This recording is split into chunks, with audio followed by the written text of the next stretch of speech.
Greetings. Happy Wednesday. Welcome to PCAP's annual Prairie's Got the Goods Week. This week features a webinar series about ecological goods and services provided by the native prairie ecosystem.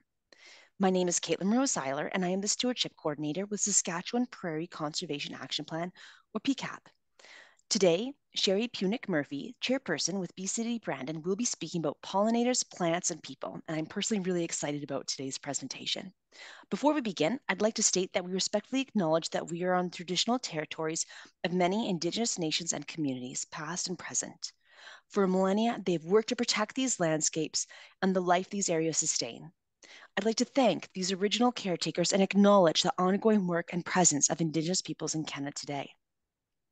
And just a few items before we get going. We have another webinar going on today at 3 p.m.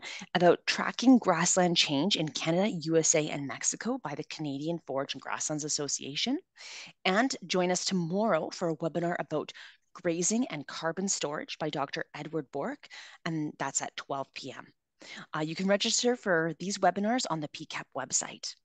And a reminder to all of our listeners out there, thanks for joining, but you'll be muted for the duration of the webinar. We have over 200 people registered, which is fantastic. But if you have any questions at all, just type it into the questions section of the webinar dashboard at any time, and the questions will be answered at the end of the webinar. And feel free to upvote other people's questions if you have the same one, and makes my job moderating a little bit easier. I'd like to take a moment to note that financial support for today's webinar is provided by our presenting sponsor, Canadian Forage and Grasslands Association, and our supporting sponsors are North American Helium, Nutrien, and SaskTel. And I'm pleased to introduce today's presenter. Sherry Punick Murphy is a trained biogeographer and insect lover and has worked as a base biologist at CFB Shiloh in Manitoba for over 30 years. CFB Shiloh is located within the Aspen Parkland area and has hectares of native mixed grass prairie. A lifetime of loving nature and especially insects resulted in her elementary school teachers calling her the science bug. Now, after helping establish Brandon as Manitoba's only designated bee city, she is jokingly called the Queen Bee, aka the chairperson of Bee City Brandon. Outside of work, Sherry is a mother, a wife, and has a red heeler rescue named Lily. And she loves to take pictures of nature and is an active member of iNaturalist. You can look for her at Hipster Mama and on Instagram at Hipster Mama 7. So with that, I'll pass it over to Sherry. Hello, everyone. I'm just going to start this. Here we go. So today I'm going to talk about pollinators, plants, and people. And later Sorry, on, I'll tell we you. Oh, don't can see you your hear me? screen yet. We You can hear can't see you, my but screen yet? not yet. Sorry. That's okay.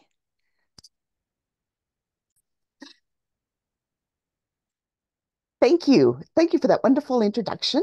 And I'll just jump right in with a land acknowledgement of where I am here in Manitoba, that we respect the treaties that were made on these lands and acknowledge that the city of Brandon, that where I am from, is located on Treaty 2 lands. These lands where I live are the traditional homelands of the Dakota, Anishinaabe, Ojibwe, Cree, Dene, and Métis people. Together, I hope that we all acknowledge and respect the history of the land and the people in this area. So this presentation is going to be talking about pollinators, plants, and people. And that is in the order of importance, the most important being first, and then people being last, in my mind. So what does it mean to be a bee city? We are actually a part of a North American movement to support pollinator protection.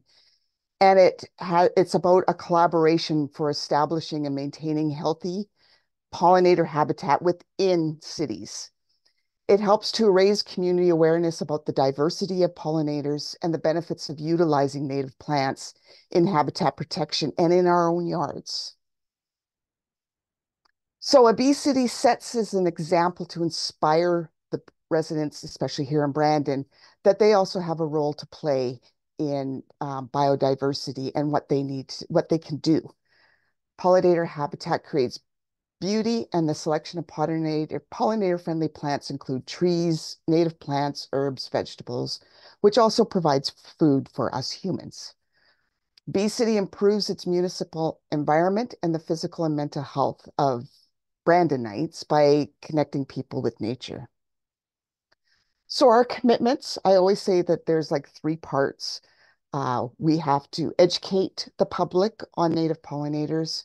We have to create native habitat, and we have to celebrate native pollinators during Pollinator Week in June. Part of our committee was we have to, the city of Brandon had to assign us to a nonprofit organization, and we are under the umbrella of Nature Manitoba. We host one public education, but we actually hold a lot of public education things and a habitat establishment, which I will talk about. And every year we have to apply to Bee City Canada and the Pollinator Partnership for certification.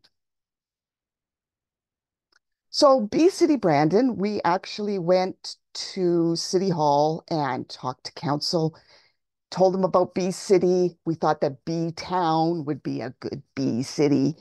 And we were unanimously voted to further to see if we could become a Bee City.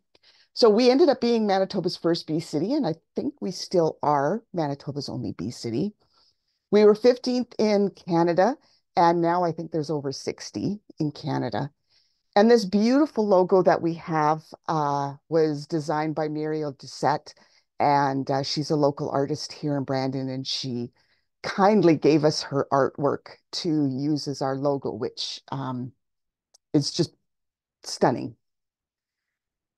So in Bee City Brandon, we are a committed group of Brandon citizens, a very small group, who understand the importance of pollinators and want to communicate it to others in the city. And we teach others about native pollinators and the importance of native prairie plants to their survival. So in my mind, and a lot of other people, insects are the little ones that rule the world. I always jokingly say that when insects take over the world, they will remember me as being a friend, and they will destroy the rest of humanity, except for people who like insects, of course. So insect benefits, they're a food source for other creatures, pollinators, of course. They create valuable products like silk, important predators. They control pests. They're they're decomposers, and in my mind, they're just plain beautiful and inspiring. Insects worldwide, there are over 3 million living species of insects, and only 900,000 species are actually known. And at any time, there are 10 quintillion individual insects alive worldwide. And that's the number. I've never seen a number, well, I've seen a number big, but not in terms of biodiversity. So insects in Canada, there are over 55,000 species identified. And we'll wonder, why do we focus on pollinators? Why is pollinators in the news? Because worldwide, plants are grown for food, and a lot of these foods are um, dependent on these pollinators. This picture here shows what our local grocery store would look like if we didn't have pollinators. There's a whole bunch of produce that's missing um, on the stacks there.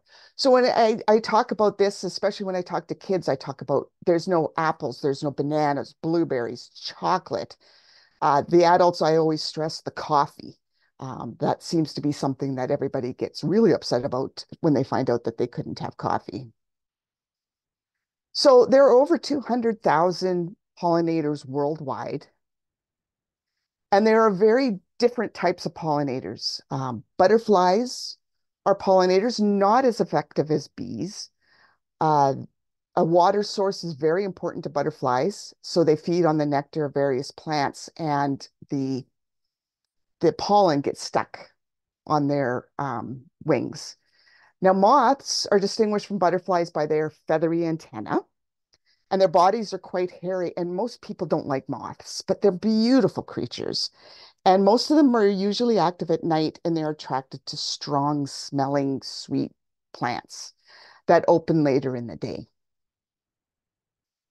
Beetles are one of the most plentiful and diverse creatures on the planet, with over 9,000 species in Canada alone that have been identified.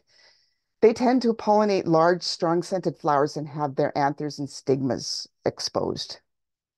Now, flies are actually bee mimics, which means that they look like bees, but they're really not. And that helps predators confuse them for bees. Uh, Midges, bee flies, and most flies will pollinate small flowers. And of course, the hummingbird has their long beaks and tongues, and they can reach the nectar in the tubular flowers. And the pollen is carried on both their beaks and their feathers on their heads. And they can see the color red, whereas bees cannot. So if you want the hummingbirds, plant the red flowers. So one of these pollinators, this is the only pollinator of the chocolate plant, the cocoa tree. This plant species has a complex reproductive system, so complex, in fact, only one group of small flies known as no-see-ums can pollinate it. I have a picture here. It's blown up quite a bit. It's not to scale, but I imagine the little no-see-ums or the little midges smaller than a mosquito. That is what's pollinating the uh, pollinating for chocolate for us. Now, the world's largest pollinator I have here as being the Madagascar black and white ruffed lemur, and they pick the tough flower bracts of the traveler's palm, and they rip them open and then stick their snouts inside, move around and eat the nectar, and then they end up collecting pollen on their faces, and then they go to the next flower. I was giving this talk to grade threes, and I had a kid actually tell me in grade three that man was the largest pollinator and not the black and white ruffed lemurs. But I keep the black and white lemurs in there because I think that although we as humans are pollinators, we're doing it for ourselves, not necessarily part of the ecosystem. So the bee diversity is much bigger than most people imagine. There are 20,000 worldwide, over 800 in Canada, and in Manitoba, we have over 390 species that have been identified in our province. Most people think there's two kinds of bees, honey and bumblebees. Honeybees came from Europe. They're not native to North America, and they live on farms like cattle. They are considered livestock. Native bees do not make honey, and they can take care of themselves, and they really don't give two craps about us as humans. There are bumblebees, sweat bees, mason bees, mining bees, leafcutter bees, and these are some of the examples of the types of bees that could show up in your yard. My favorite being the sweat bee, because they're these little metallic bees that will fly on you and lick the sweat off your arms if you're outside gardening. They're harmless. I mean, I have been stung by one, but it's no worse than being bitten by a mosquito. The interesting native bee facts is that most native bees are solitary, and 80% of them grow in the ground. And that nest in the ground, sorry, not grow in the ground, but nest in the ground.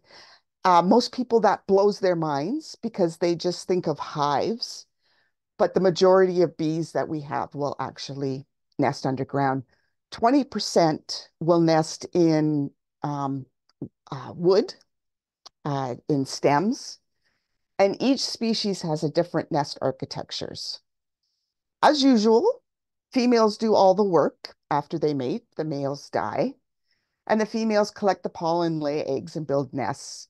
And most species only have one generation a year, with the queen overwintering underground. So this is what a ground nester site looks like. If you look at the picture on the left, there are actually three bees there that are just going into their holes. The middle picture is what a bee hole looks like. And then the next picture is what it looks like underground. a drawn picture of what it looks like underground. Our stem nesters will put in pollen, nectar, lay an egg, and then put up a wall, and then do that all the way along, and then cap the end.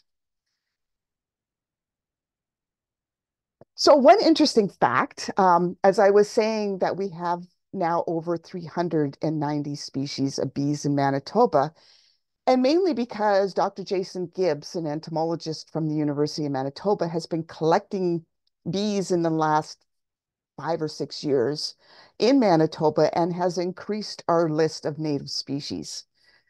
This one he described in 2018 as a female specimen that he collected in Spruce Woods Provincial Park. It's called the emoji beetle because if you look up by its head and its thorax, it's got like a little happy face on the back. And it was named after Dr. Jason Gibbs. And it's the only Canadian specimen of this species. So that's kind of an exciting thing that we have had happen here in Manitoba. So that's our pollinators. And now we're going to talk about plants. The prairies are dominated by a mixture of perennial grasses and wildflowers and low-growing shrubs. Common plant species include blue grama and purple coneflower. And this here is the prairie lily that was blooming in late June. Oh, I'm going the wrong way. Sorry. The prairie ecozone, which most of us are familiar with, spans from Alberta all the way to Manitoba and down south into the United States, Great Plains, and then down into Mexico. The Aspen Parkland region is where we here at Brandon, Manitoba fall under. It is part of the prairie, but it also has trembling aspen and oak groves with rough rescue grass. So using native plants, one of the things that I tell people when I'm talking to them is that native plants, the ones that are from here in Manitoba in the Westman area, have developed the ability to survive and reproduce in this environment. There are many different species that are available from local plant and seed suppliers here in the province, and I know that there's some in Saskatchewan and Alberta as well. To start any project in your yard, you first have to identify the spot where you want to plant, determine the soil type, moisture, sun, shade, and then go speak to a plant or a seed supplier. So what this is called, actually, when you plant native plants in your yard, is called naturescaping. And it's a different approach to gardening than what we're used to, the Victorian style with the beautiful manicured lawn and the petunias and the brightly colored flowers. These ones are identifying natural forms, more of a messy kind of natural way of planting. So you have some plants planted over here, and you have a water feature over here. And the benefit of using native plants is that it doesn't need any pesticides or herbicides or fertilizers. They don't need to be protected from the cold. They can stay out all year because that's how they adapted here in the prairies. And most are drought tolerant. So you won't be wasting water watering your lawn. These guys will be handling whatever rain comes at them. So I just have some quick slides here, some wildflowers that you can see here in the prairies, here in Manitoba around the Brandon area. And I'm sure they can also, they're also found in Saskatchewan and Alberta as well. Bergamot, which makes a beautiful tea, sweet smelling, pollinators love it. It is part of the mint family. Giant hyssop, which smells like licorice. I think it smells like black licorice. It is a rather tall plant here in the prairies in Manitoba, and it's also from the mint family. Wild blue flax, so we actually have a wild flax, here in the province, not cultivated. And purple prairie clover, which is one of my favorites. We have three prairie clovers in the province, a white, a purple, and hairy prairie clover, which is considered special concern on the Species at Risk Act. Gaillardier, this is like an part of the aster family. And remember I was talking about the flies? This here is a bee fly. This little fuzzy little guy, and when he flies, it's so cute. Uh, and I was fortunate enough to be able to get this picture of him actually feeding on a Gaillardier. Dotted blazing star, uh, with a butterfly having a feast. Three-flowered avens. The picture down at the bottom is how we normally uh, recognize it, is with the plumes coming up, and sometimes they're called gay feather. And then this is what the flower looks like, part of the rose family. And Manitoba's provincial flower, the prairie crocus. I'm just itching to see it blooming this year. Check my plot. Nothing's even coming up yet. So, and then our big blue stem. Down at the Riverbank Discovery Center, Ducks Unlimited has planted big blue stem around our Riverbank Discovery Center, and it provides a nice foreground to our skyline in Brandon. So what can you do to save pollinators? And this is something that um, I try to make it as easy as possible. Plant native plant species, leave the weeds in the spring, leave the weeds in the spring. Usually we use the campaign No Mow May.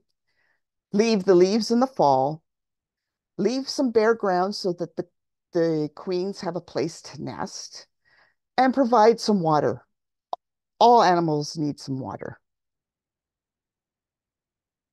So now I'm kind of moving into the whole people thing. And one of the things that I love the best is getting the community involved in the whole loveliness of pollinators. And every once in a while, I'll throw in an other insect, uh, just because people need to understand that they're not scary things. They're important. So this here is one of our social media posts.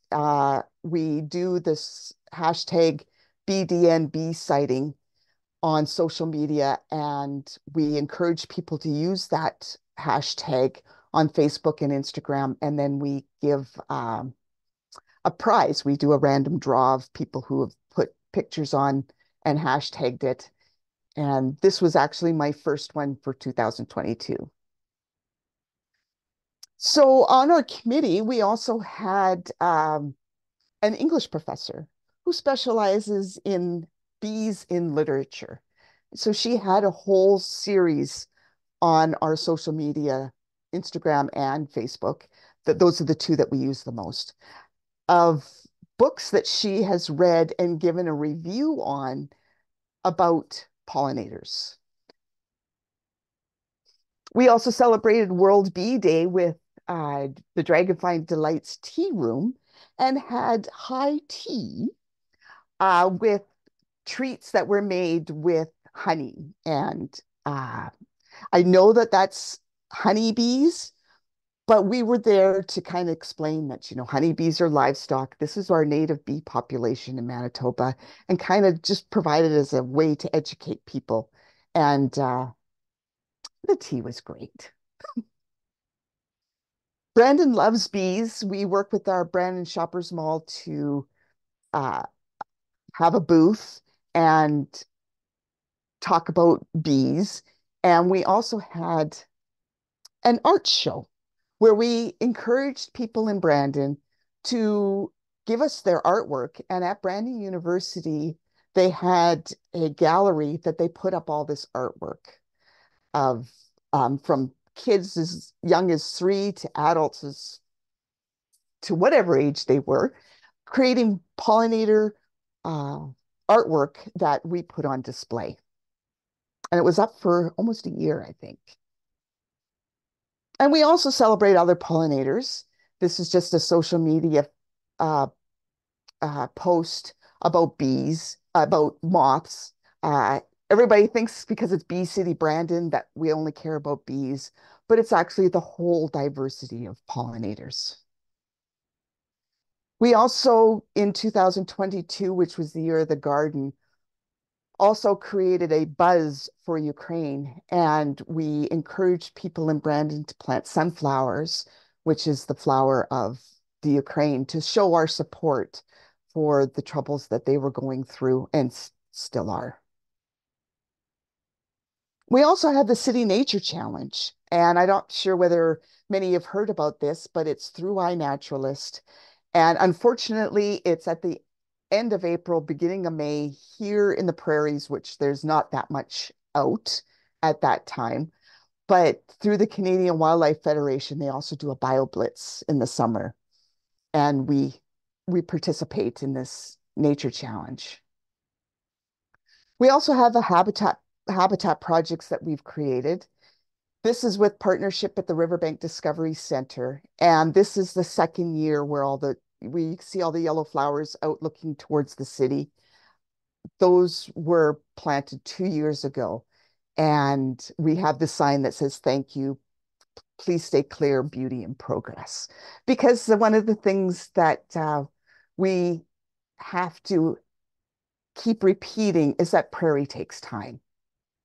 It's not an instant color. It's not instant flowers like annuals. It takes some time for the roots to grow down and then the flowers come up. Also celebrate National Butterfly Day with our social media. And Brandon's pollinator hero, Sylvia Barr, I just have to mention her. She was the one who spearheaded this prairie garden, pollinator garden at the Riverbank Discovery Center, which I now call Sylvia's Garden. She hates that I do that, but she credit where credit is due. She is a great volunteer for us. And at our Daly House Museum, they have a small pollinator patch behind behind the building, separated from the Victorian garden. So we can actually show people that this is a formal Victorian garden, how we learned how to plant stuff. But this is what it used to look like before the colonists came over.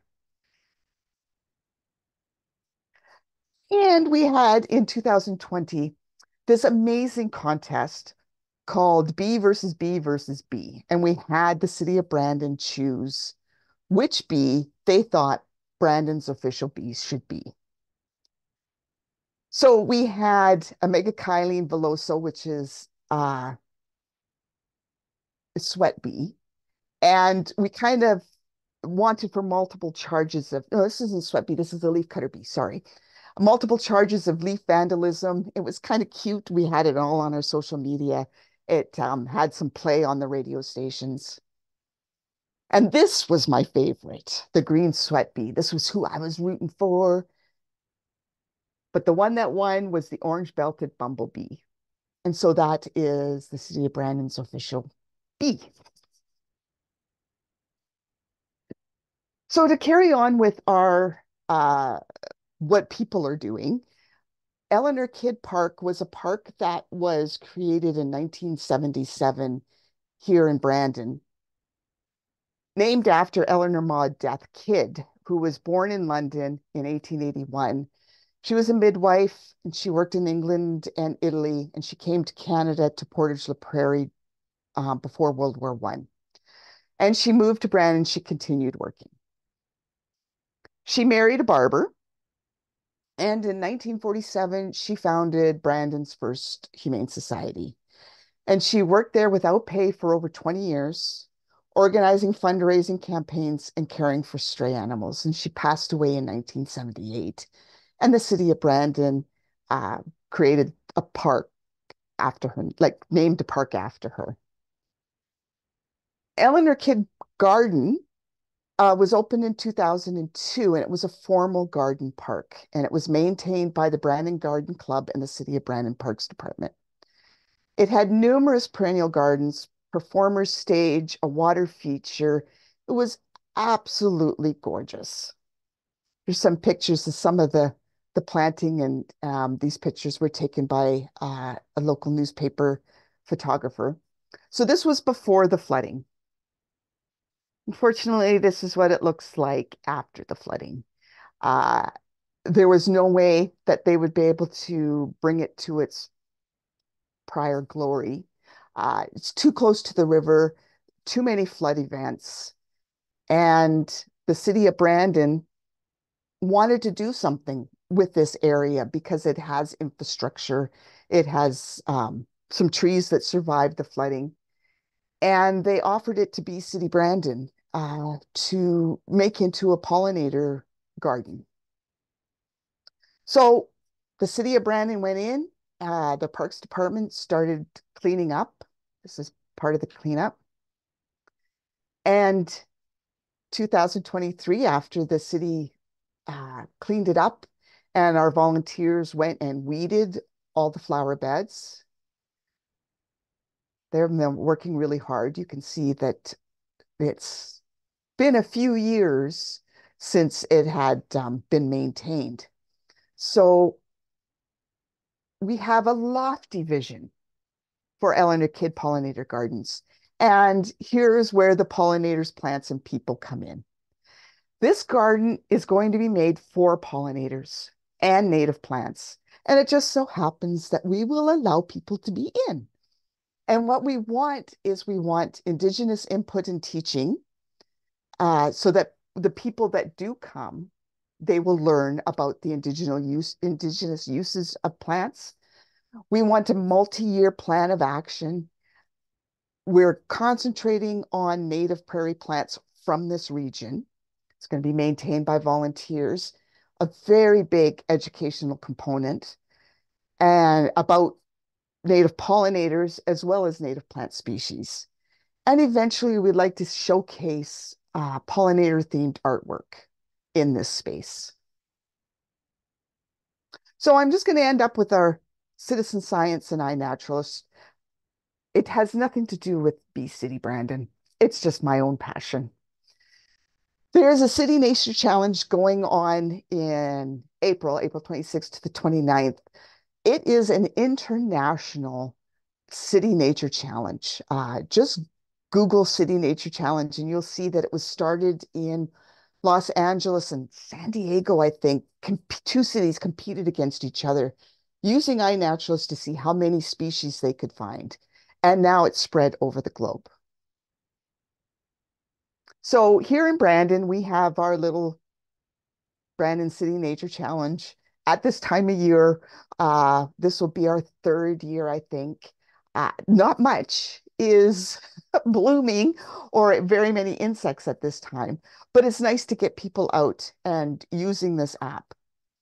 One of the things I like best about this app is that I'm able to just look at Brandon, Manitoba, and the area surrounding Brandon, and just look at the diversity of bumblebees. This is just bumblebees that have been found in the city of Brandon. And as you can see, there was 79 observation of the Hunt's bumblebee. And the Bombus terricola is actually a species at risk. So I'm hoping that someday scientists that are working with bees will be able to see what the diversity here in Brandon is and maybe use as an example or something or whatever.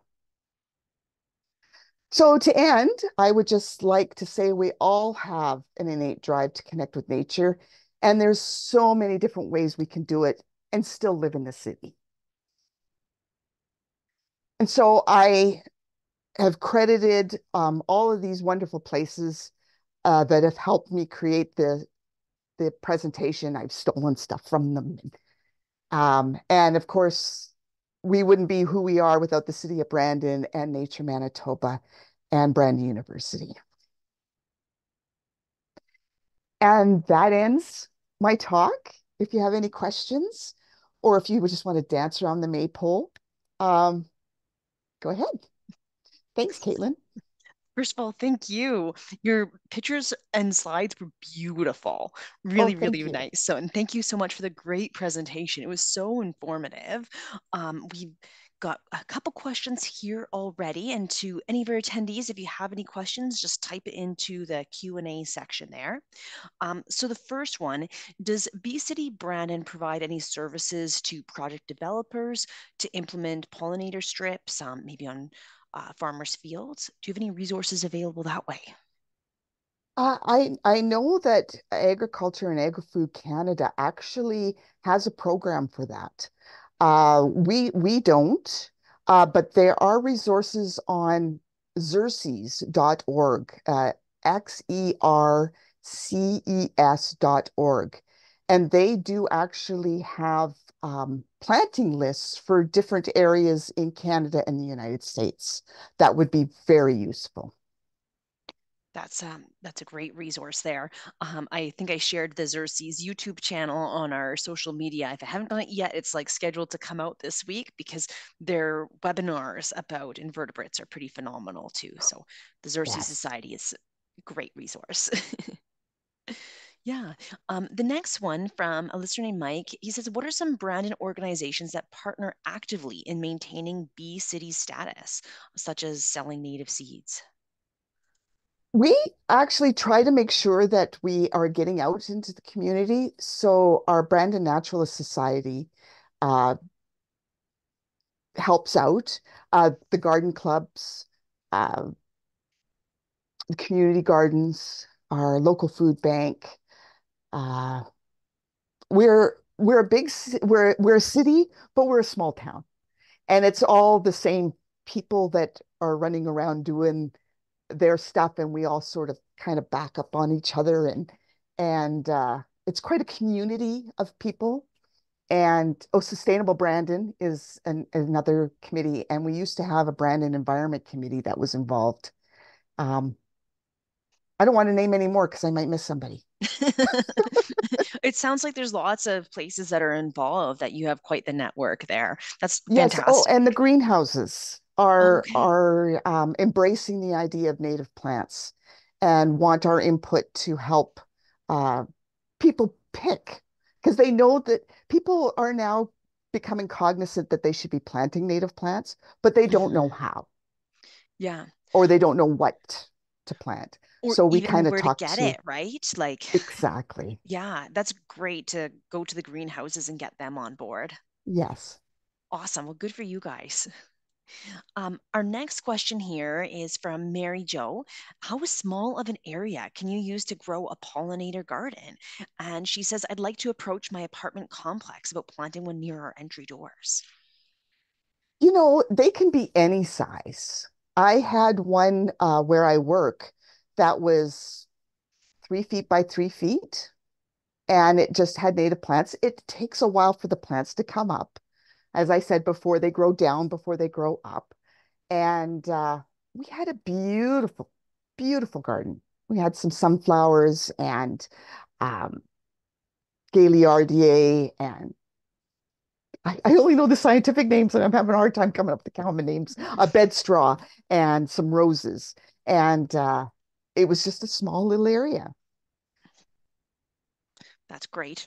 So Hmm. no size is too small. It all No makes a size is difference. too small or too big. Perfect. And another attendee says, awesome presentation. Thank you, Sherry. And then a question, the use of pesticides is such a huge threat to so many species. How does Bee City Brandon address the public's use of pesticides with gardens, lawns, and private use areas? That's a tough one. Mhm. It's a really tough one. We have a mosquito problem in the summer here in Mhm. in the prairies, right? The city is does spray for mosquitoes, and we did say that we're not so much of an advocacy group. We didn't want to get political. We wanted to educate. And so Mhm. we do educate the people, stay away from neonics and on in greenhouse plants, not to use pesticides in their yards.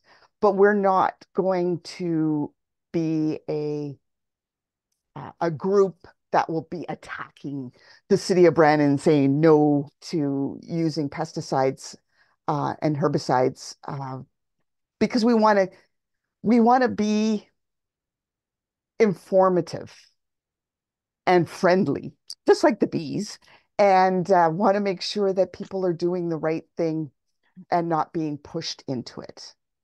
Does that make sense? Absolutely, absolutely. And PCAP, we're in the same position where we actually don't do any advocacy just because we have 34 partners. And one of the strengths of PCAP is that we have all these partners, but we don't do any advocacy. And we really see the value in education. And that's one of the reasons that we do these webinars is just to provide information and get it out there. And people have resources available. So yeah, yeah, advocacy doesn't always work for every organization. So Yes. mhm. Yeah, and education is very powerful. So it sounds like you guys are doing a great job and keep doing it. We love it. um, Cheryl is wondering, how can you identify the ground nests of bees and not confuse them with anthills, for example? Do we have bees in the prairies who would use like insect hotels that are made of wood? And would you suggest adding bees to an urban garden or not? The biggest problem with the wooden bee houses is that one, other insects will come in and use the place. Um, Wasps and hornets and Mhm. ladybird beetles. And they also have to be cleaned, like they have to be maintained. And you have to make sure that it's the right material. And it's much more in depth than just putting it out, which is what I thought before I started Bee City Brandon. I thought, oh, I'll just put up this house. But Xerces is an excellent resource for Mhm. creating those. I see those houses as being more of an educational tool. Uh, Mhm. like there's more than bees, than honeybees. There's bees that use stems, there's bees that are underground. Now, the question about how to tell the difference, I have no idea. None. Except to watch it and to see if a bee comes out or an ant. Yeah. But bees will use abandoned uh, ground squirrel holes, mice, voles. They'll dig their own. But to be able to tell the difference just by looking above the ground, I couldn't. Yeah, I don't know of anyone who can. We've had quite a few speakers on related to pollinators, and the identification seems to be related to looking at the species itself, and that's hard enough. And that's very hard. At one time, we were going to do some surveys with bees because we thought it was going to be easy. Yeah. Yeah. No, I take pictures of bees and put them on iNaturalist, and then there's the 4 or 5 specialists in Canada that come by and identify the bee for me, and then I get all geeky if one of them says I identified it correctly. I go, oh, look, the scientist said I was right. So Oh, that's great. And I should mention too to our attendees, PCAP has a YouTube channel. We have over 200 webinars on there that have been recorded over our past Prairie's Got the Goods Week, as well as our Native Prairie Speaker Series. And you can always search the channel too, and you can type in pollinators or bees and see what comes up. And we know we've had some in the past related to identification of specific species and more about the which species and how they nest. So if somebody's interested, then that's a great resource out there too. oh, that's Um, wonderful. yeah. So I have a couple comments actually regarding pollinator strips. So Sonia says that some of the provincial Sustainable Canadian Agricultural Partnership has funding available for farms for pollinator strips. And Oh, in Alberta, it's called the Resilient Agricultural Landscape Program, RALP.ca. And Nadine has also commented that there's a local I say ALUS, ALUS committee that provides funding for projects for agricultural producers. So um, that excellent. sounds like, yeah, great resources. So thanks for sharing that for both of you there. Um, so we have a question from Roger. I've heard that mosquitoes are a major pollinator of Saskatoon bushes. Can you confirm that? No, but I'm going to be looking into it. Yeah, it would be very Yes, because interesting. nothing's better than Saskatoon when you're out tromping around.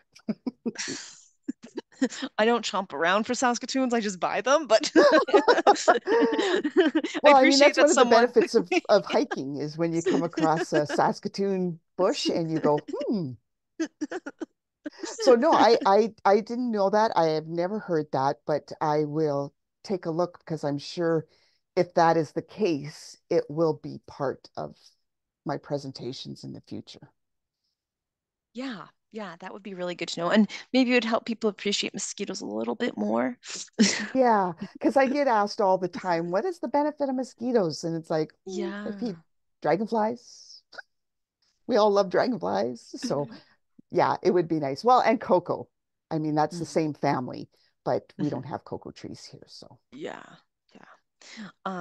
And then Aaron has a comment, and Aaron says that's a wise grade 3 student to recognize that people are part of the ecosystem and have a reciprocal relationship in ecology. I understand what you're getting at with the lemur. Also, bats are pollinators, and some are huge. Um, but I think it's important to remember that it's not a one-way street of resource use by people. Um, your whole thing shows love, care, and support people have for pollinators and how we're part of the process. And then another comment, Aaron says, uh, also, I love that you're planning to incorporate Indigenous knowledge. That's beautiful. Yeah. we have a member, knowledge keeper on our committee that Oh, has been fantastic.